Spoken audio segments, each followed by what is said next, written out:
जेवण घातलं, ज्ञाना झोपला होता. मुक्ताई सोपाना निवृत्ती दादा निघाले.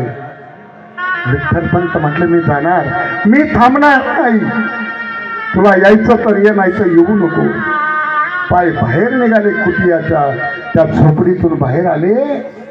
झप झप झप झप झप झप निघाले. रुक्मिणी माता मागणं येते, स्वामी ऐका ना, शेवटची विनंती आता माझी, मला एकदा माझ्या निवृत्ती दादाला बोलू द्या, निवृत्ती दादाला बोलू द्या.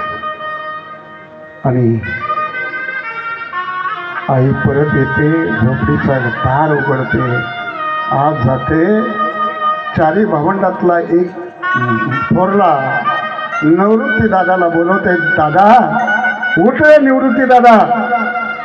उठवलं निवृत्ती दादाला.